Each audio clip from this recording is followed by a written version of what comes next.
Hi everyone, it has been a very long time, but we are in another era in Osun State, and welcome to another edition of the week. It is another era, another atmosphere, a new dawn in Osun State, as Senator Ademola Adeleke was inaugurated as the 6th executive governor of Osun State on Sunday, November 27th.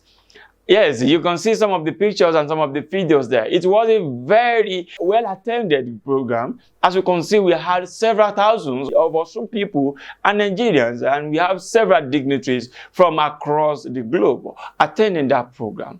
In fact, we can say that Oni of Ife led other traditional rulers to be at the program, while the presidential candidate of the People's Democratic Party, Atiku Abubakar, led other party stalwarts to be at the program.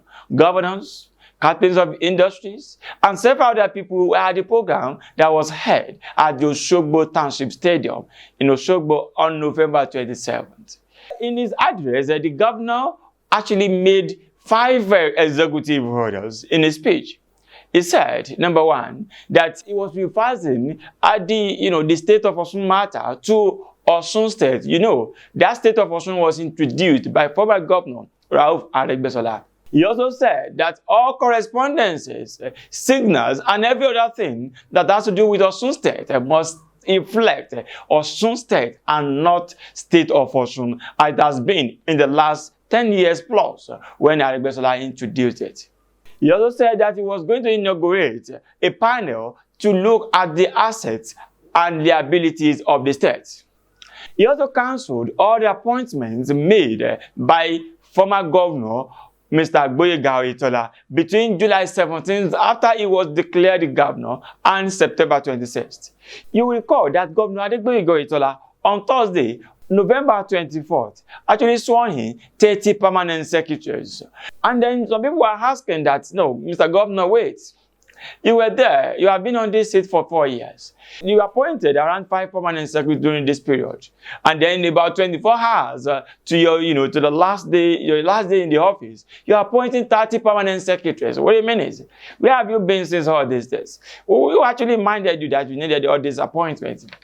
And those are the appointments that, the new governor is actually counseling. Governor Ademola, in his farewell message to the people of the state on November 26th, that was on Saturday, said that he will be coming back to govern the state.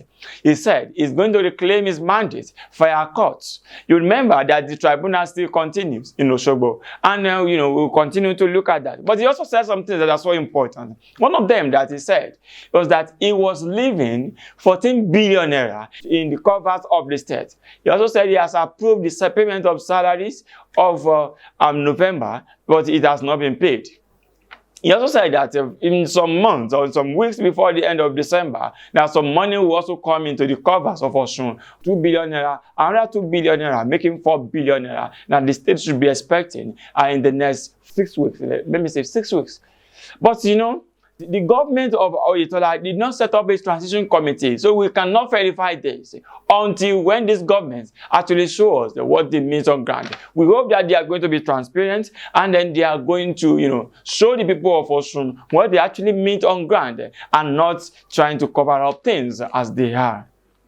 And let me say that it was a very unpleasant Monday. The morning of Monday, that was November 28th.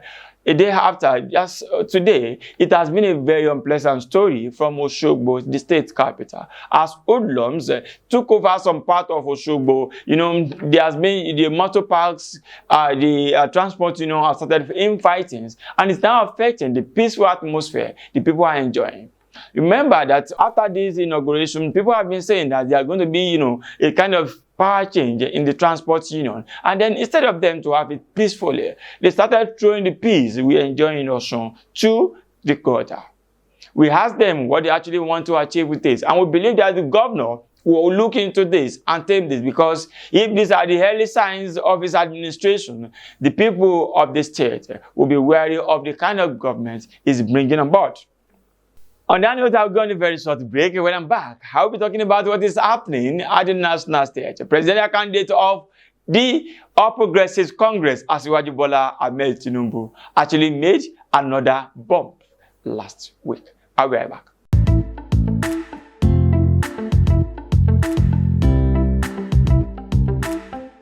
Yes, thank you so much. Welcome back from my very short break. This is the week. And then what do I want to say? Presidential candidate of the All Progressives Congress, Ademola Adeleke Tinubu, during his campaign in Lagos on Saturday, he said that the people should go and collect their APV. Later, he said they should go and collect their APC. And we ask, in order to use it to vote, we ask what exactly was he talking about. Listen to the video. Yes. Take your APV, APC, and you must vote. You must go that morning.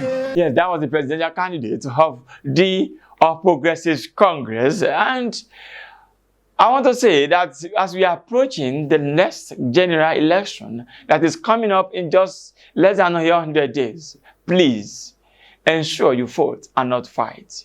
Ensure you preach peace and not violence. Politicians are warned to tell their supporters that we want a peaceful election before, during, and after the election. Let's remain brothers to each other. Let's remain neighbors. Let's be brothers keepers. And let us ensure that we don't say those things that will actually spell doom on this country. This is our country. Nigeria belongs to all of us. And lastly, on you and the SDGs, we talk about Go 5, and that is gender equality. I'll be right back.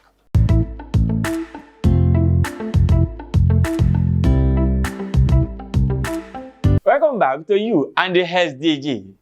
And what I want to talk about today is Go 5, gender equality. What do you mean by that? It means that we have to ensure that female are also given the same opportunities that we are giving to the male child.